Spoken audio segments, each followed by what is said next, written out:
Assalamualaikum warahmatullahi wabarakatuh. Saya Aulinanda Putri dari jurusan akuntansi. Di mata kuliah manajemen keuangan ini di pertemuan 5. Di sini saya akan sedikit menjelaskan tentang manajemen modal kerja atau working capital management. Jadi di sini bagaimana seorang manajer mampu untuk mengelola modal kerja di perusahaannya.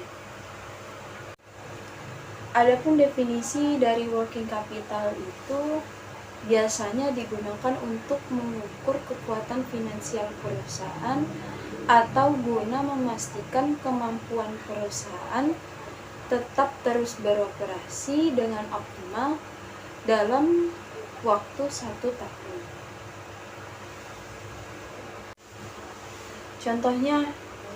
Contohnya kita mau investasi di perusahaan, misalnya perusahaan go public. Nah, ya kita harus melihat dari perusahaan yang hutangnya tidak lebih besar dari aset lancarnya. Dan juga kita melihat dari working capitalnya. Ada yang namanya modal kerja bersih. Kalau modal kerja bersih ini harus dikurangi hutang lancarnya.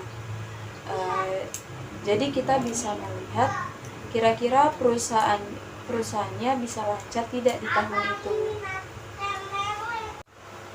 Nah, jadi kalau modal kerja lebih besar dari hutang lancarnya, maka apa yang harus perusahaan lakukan? Yang pertama, perusahaan masih dapat membayar hutang lancarnya. Yang kedua, perusahaan masih dapat beroperasi.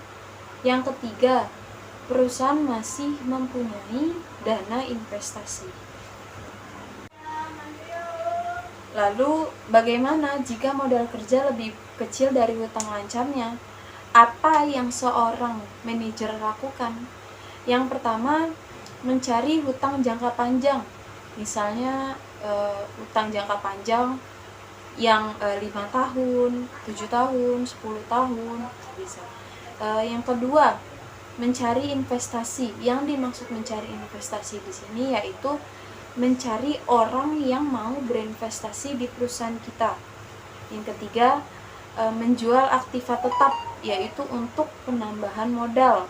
Yaitu misalnya perusahaan punya 4 perusahaan, yaitu dijual 2 atau dijual 1.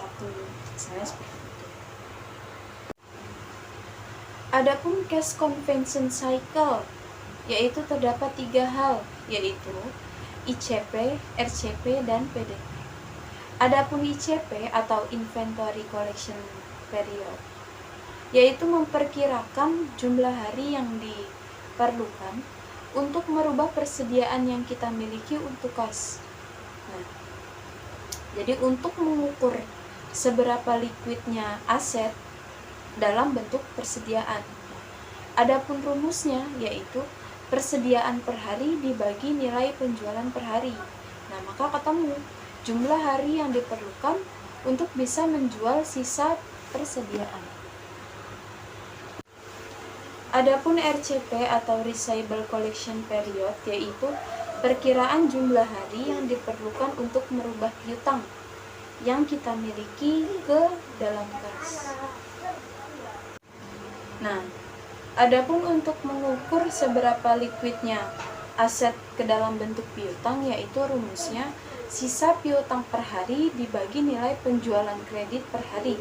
Nah, maka ketemu jumlah hari yang diperlukan untuk mendapatkan sisa piutang. Adapun PDP atau Payable Deferral Period yaitu perkiraan jumlah hari yang diperlukan untuk membayar hutang yang dimiliki dengan kas. Nah, jadi untuk mengetahui seberapa liquidnya hutang lancar yang dimiliki yaitu rumusnya sisa hutang per hari dibagi nilai penjualan per hari. Maka ketemu jumlah hari yang diperlukan untuk melunasi sisa hutangnya. Cukup sekian sedikit penjelasan dari saya. Wassalamualaikum warahmatullahi wabarakatuh.